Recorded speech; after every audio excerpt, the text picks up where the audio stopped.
Welcome to part 3 of my comparison series. I'm comparing the Blackmagic Pocket Cinema Camera 4K, the zcam E2, and the Panasonic GH5s. If you haven't seen parts 1 and 2 of my comparison videos, you might want to go back and watch those two first. There's links in the description below, and then come back here and watch this one. You'll understand a bit better what I'm going to talk about. And what I am going to talk about is that color from the Blackmagic, that red push that I talked about so much in those first videos. And also, there's a red issue that I found in DaVinci Resolve. I'm going to talk a little bit about that, and I'll talk in general about the color between these cameras a bit more. And I think I'm going to get in the chroma key. I can't promise though, so let's go. So what is the red push? Well, let me just show you. Here's a side-by-side comparison of the Blackmagic, the E2, and the GH5s, and we can see that, yeah, there's a little bit of different color here in the red and the Blackmagic. It's got this red going on. It's prominent in the shadows, but in general, it's a lot stronger than the other two cameras. And people in the comments in the first video immediately said, oh, it's just your color grade. So I'll talk about that. And then they also said, well, you need an IR cut filter because it's infrared pollution. So I'll talk about that too.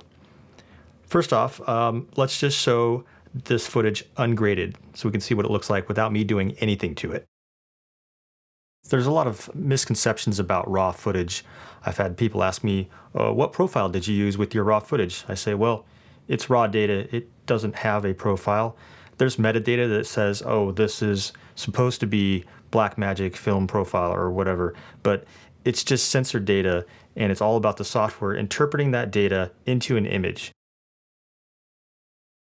The DaVinci Resolve manual does a good job of explaining camera raw and how that works. It talks about how it's not human readable, right here. Raw data can't be read by your eyes. You can't see it because it's just information. It has to be debayered and demosaicked. And you have this nice little image here of this is what comes off your camera, this raw image data. This processing here happens in the software, and then you do some color processing, and then you deliver the output. It talks about Resolve's 32-bit environment. So definitely read up on this if you're planning on shooting with RAW so you can understand what you're working with. So in Resolve, you can go to this settings button down here, click on Camera Raw, and you select the RAW profile that you're working with. I have Cinema DNG files, so I'm going to select that. And then you can choose what quality you want to decode it at. I'm just going to use full resolution because my computer can play that back well. And I've selected Cinema DNG default. Now, what does that mean? Well, it's just whatever the engineers who designed the software think Cinema DNG should look like. You can tell it camera metadata, and it's going to read that off the files. You can select project and set those down here, which you can also set camera metadata, custom white balance, or some other version of that. The color space and the gamma, this is basic Rec 709 stuff here, and all these other options that you also see in the color tab in DaVinci Resolve. I've been setting this to Cinema DNG default just to see what a basic setting does. And then when you're here, you go to color, and you go to the raw tab here. Again, you could just choose what you want to do with this clip. Right now, it's set all these according to my project settings, which we just looked at. So I can come over here and play with the curves, and do that. I can adjust color over here with the lift, gamma, gain, shadows, midtones, and highlights.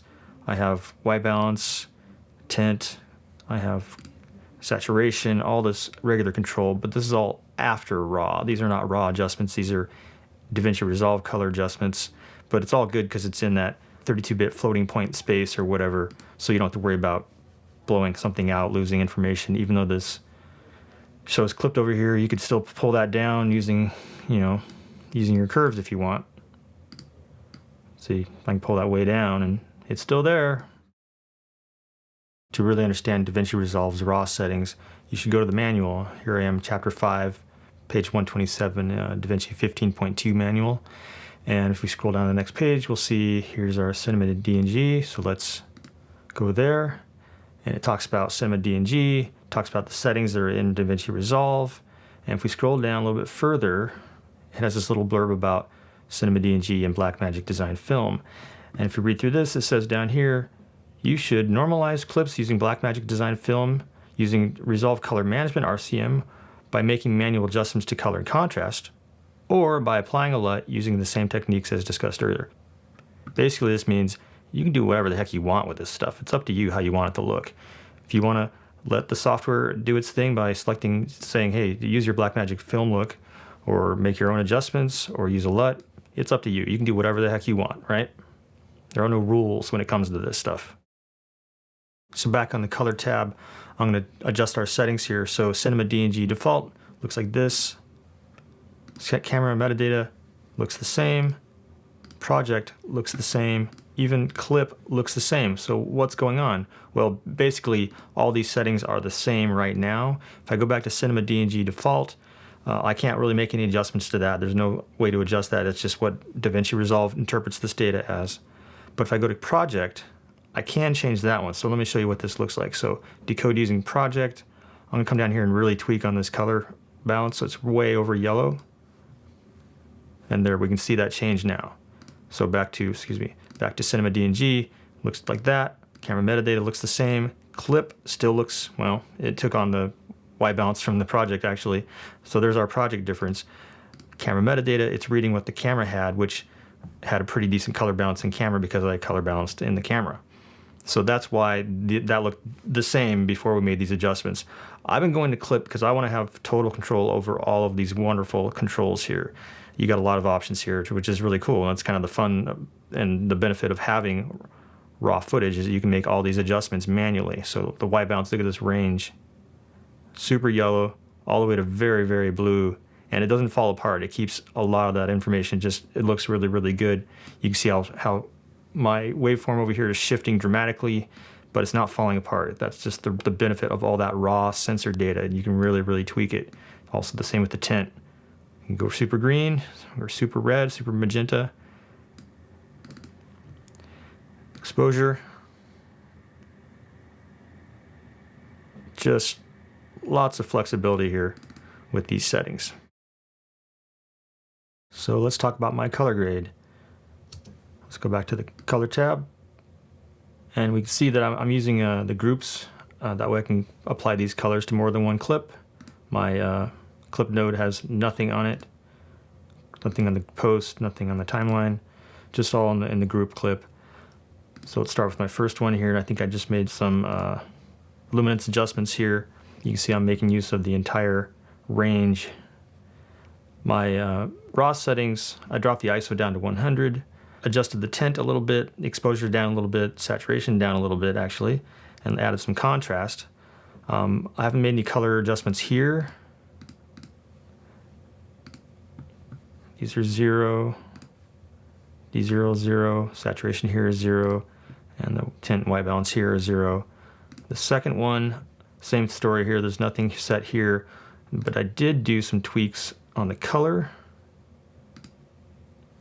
here and here. I don't think I have anything over here. A little bit more on the curves. And then here I did a special tweak on the reds, and I'll talk about that in just a little bit. But as you can see, I haven't done a whole lot of color here. I'm going to bypass this node and see what actually looks like. So it's really just contrast, not a whole lot of color adjustment going on. I think there's a shift. You can see here that red turns a little more orange, which is more accurate. And this one also does some adjustments in the red. If anything, I'm reducing the vibrance of the red. That's because of this light on the back wall. I mentioned it in the first video. If I bypass all my nodes, you can see how red that is. Also, see how it changes appearance? I'll talk about that later. That's a separate issue. But it was really, really red here, just with no adjustments. That's just pure raw settings, right? You get this really oversaturated red here. This light should be orange. It looks red. So that's why, boom, color adjustments bring the stuff back to orange. But yet you can see, compared side by side with those other ones, it was still more red than the other two cameras. As far as I know, there's a red push coming from this camera somehow. I'm not really sure how, because it's the same sensor as the E2, same family of sensor as the GH5s. So why is there a difference in the red? I'm just not really sure. So I found a clue as to why the color from the camera might be coming out a certain way. I don't know how else to explain that. But right here under Resolve Color Management and Camera Raw Formats, it says color science data from each camera manufacturer is used to debayer each camera raw file to specific color primaries with linear gamma so that all image data from the source is preserved and made available to DaVinci Resolve's color managed image processing pipeline. We can infer a couple of things from this. One, DaVinci Resolve knows how to properly handle raw footage from a number of camera manufacturers. You've got Sony, you've got Red, you've got all kinds of different manufacturers with their own proprietary raw formats, and DaVinci Resolve can properly handle all of them. It also means that when you give it footage from a Blackmagic camera, it's going to convert that data into an image that it thinks is right. And that means it could apply a certain color characteristic in that process. And I think this is where these cameras get their color from. That signature look occurs right then. So I wasn't satisfied with just thinking that, oh, there's some weird magical thing going on with the footage from this camera and it just ends up looking red in DaVinci Resolve. I thought, let me go into Premiere Pro and see if there's a difference when I use a different editing software. Unfortunately, Premiere Pro does not support RAW files with the 3:1 compression or the 4:1 compression from Blackmagic cameras. It can't interpret that information, it can't process that information into an image. So no love from Adobe on this one, and no way of determining if there's something that DaVinci Resolve is doing to that footage that another software wouldn't do to that footage. Now, I know there are some ways to convert that 3:1 raw footage into uncompressed, but it only runs on Windows, and it costs $108. So that's a third of the price of DaVinci Resolve. So yeah, I'm not going to do that just to try to use Premiere Pro, which, you know, I moved away from Premiere because Resolve, and I'm not going to spend $300 to try Final Cut Pro. So then the next thing people told me was, oh, that's infrared pollution. So what does that mean? Well, the sensor can see more wavelengths of light than our eyes can. You've got UV light, which is below what our vision can see. You've got infrared light, which is above what our vision can see. And so they're saying this infrared is getting through, hitting the sensor and causing these shifts in color. So I went out and bought an infrared and UV cut filter. So here's the ungraded raw footage side by side. On the left we have no IR cut filter, on the right we have the IR cut filter, and all I can see is a slight shift in the white balance. And the one on the left is a little more yellow, the one on the right is a little more blue, so warm versus cool. And I had about 1 or 2 stops of ND on this. And now graded, all I've done is adjust the white balance and made some contrast adjustments. No other color adjustments were made. And we can see kind of the same thing. The one on the left is a little warmer, the one on the right is a little cooler. And I'll just zoom in so you can get a closer view.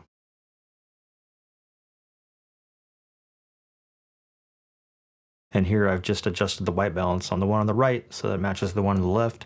And we can see that they look almost identical. There's really hardly any difference between these two. Now, if the IR cut filter is only affecting the white balance, then this camera does not need an IR filter in front of it, because the red color I'm seeing I could not take out simply by adjusting the white balance. It was a whole different issue. The red I'm seeing is not caused by infrared pollution because there is no infrared pollution. This camera is properly filtering infrared. I'm going to put these side by side with the other two cameras so you can compare the difference. Like I said before, if you don't have anything to compare it to, you might not notice that red shift, that red push. I actually like the way the Blackmagic looks, except for the super rich reds. I think they're not quite natural looking. The GH5s and the E2, the berries look a little bit more orange, and I don't know if that's accurate or not, but this is similar to the difference in colors we've seen in all of the other footage. Those two look a little more orange, and the Blackmagic looks a little red. And now with the IR cut filter, we can see that there's really no change in the image from the Blackmagic. It just looks like the footage without the cut filter. So this tells me that you don't need an IR filter for this camera. It just doesn't make a difference. So you don't have to just take my word for it. I actually contacted Blackmagic and asked them about this. I said, do I need an infrared cut filter for this camera? And they replied with, "Hi Mark, thank you for contacting Blackmagic Design. I am not aware of any issues with shooting or exposure with this camera, and you certainly should not need a filter for it to work properly. Obviously, a filter can be added to achieve a certain look, but it is not mandatory for the camera to work or shoot properly. If you do find that you need a filter for whatever reason, we recommend a thickness of 1.4 millimeters, but that's all the information I have on suggested IR filters. Let me know if you have any further questions. Adam Taylor, Technical Support, Blackmagic Design. Now, I kind of had the feeling that he didn't fully understand what I was after, so I asked a couple more questions and I got a couple more replies. You do not need an IR filter for the camera to work properly, and there have been previous cameras of ours that may require an IR filter to compensate for manufacturing defects, but as far as I know, this is not one of those cameras, and those were very rare. Please don't misunderstand what I'm saying here. I'm not saying that the camera looks bad. I don't think these colors look bad. In fact, I see the appeal of the colors from this camera. I think it looks pretty darn nice. And it is different from the other two cameras, even though you can match them if you spend some time on it. It looks different and it looks pretty good. Everybody's got their own opinion about color though, right? So some people are going to really love the Blackmagic color. Some people are going to really love the GH5s colors. I'd say for every person who likes Blackmagic colors, you got somebody who likes the GH5s colors. And, you know, who's to say who's wrong or right? There's no wrong or right. It's color. It's a very subjective thing. Now, what's less subjective is technical color issues, and there is one issue that has been identified. I didn't identify it. There's links to 2 videos down in the description. They do a really good job of describing the issues that I'm about to show you. It has to do with the red channel in DaVinci Resolve, and I think it's specifically for footage from something like the Blackmagic Pocket Cinema Camera 4K that has 12-bit raw output. It has a greater color space than the other codecs, the 10-bit, 8-bit. And so it has this issue with reds clipping, and I'm going to show you what I've seen from my own footage. So here once again I'm looking at this carousel scene, and I've zoomed in on these lights. Over here on the left is the Blackmagic, and right now it looks pretty good. It looks pretty similar to the other two. There's a nice smooth gradient. The color is pretty similar, and that's because I've made some adjustments. Now let me first of all show you what I did here for my color management settings. I've got my timeline color space on Rec 2020. It's a greater color space than Rec 709. So if I put this back to Rec 709, let's see what happens. Ooh, look at this. So what this is some hard clipping between going from this color of orange to this color of orange. It's beyond Rec 709's color space, and you can see it here too, and it's pretty ugly. And that's because of some of my grades that I put in here. If I bypass all my grades, you see that it's smooth again. And I think it was this one here in particular. Well, I guess it's a combination of these two. There we go. And so it's smoothed out a lot. So this isn't a problem with DaVinci Resolve. It's just something that you need to be aware of, that when you're color correcting, you can actually throw your colors beyond the color space that you're operating in. Even though you're in that 32-bit floating point space, Resolve has to take the colors from the one space, in your timeline space, and convert it to the output space, and it hasn't done a good job here. So you can end up with this, which is a really rough transition. You can see how it looks like there's noise around the outside, and I'll show you another scene where this happened as well. So here's another shot that I showed in my first video, and I paused on it to show the difference in the colors, the Blackmagic being very red. And I didn't talk about, though, this rough transition here in the gradients of the colors. You have all this kind of a noise pattern, and that's caused by my grade. If I bypass my grade, you can see that smooths out. But this is really an issue in the red channel, and it's not from the camera. It's happening in DaVinci Resolve. Even with the grade, I haven't done anything really extreme. I don't have any color adjustments here. I have just whatever I did here, which actually I desaturated it by -15. I did put this curve on here, and that's where this came from. It's in this first node. You can see how it smooths out with just this first node bypassed. And that shouldn't be happening. Resolve should be handling this properly. And so if you watch those other 2 videos that I have linked down in the description, they talk about 2 different methods of trying to alleviate this issue. And I'll show you what they were talking about. They added another node, and then they went over their effects and they tried to add 2 things, one of 2 things rather. Either a color space transform. What this does is it's going to convert the image coming in to the settings you select here. But this is very similar to what I already have set up in my color management here. I'm saying I have everything's coming in as Rec 709, whether it really is or not. I'm working in a 2020 Rec 2020 color space in my timeline, and I'm outputting the Rec 709 because I'm going to the internet. And I'm limiting my output gamut, and I'm mapping my colors. So everything should be handled properly, but it's not. So what they were saying is you can come in here and say, okay, well, I have a Blackmagic Design 4K film. Yep, I think so. Same thing here. Ooh, that looks terrible right now. That output gamma, I mean, I don't know if I should choose 4K film. It looks okay, the colors are different. Or should I choose my actual output gamma, Rec 709, where, well, it doesn't really look any better. I don't know, it's a big question mark. What should you do? Let me try the other method, which is a Gamut Limiter. So it's similar in that you can say, okay, I have this coming in, this on my timeline, but I want to limit it to my Rec 709 output. Well, it doesn't really change it at all. So I don't know what the correct answer is here, what the correct solution is. I guess you could get there by playing with some of these settings. Let's see if it makes a difference if I go to Gamma 2.4 or Rec 709. Not really. If I say Rec 709 all the way, what happens? Nothing. So, like I said, you can play with this, but I mean, what should it be? I don't feel like I should be messing around with this to get correct, smooth color gradients. So, again, this isn't an issue with the camera per se. I see it as an issue with DaVinci Resolve not properly handling the reds. I don't see this in any other colors.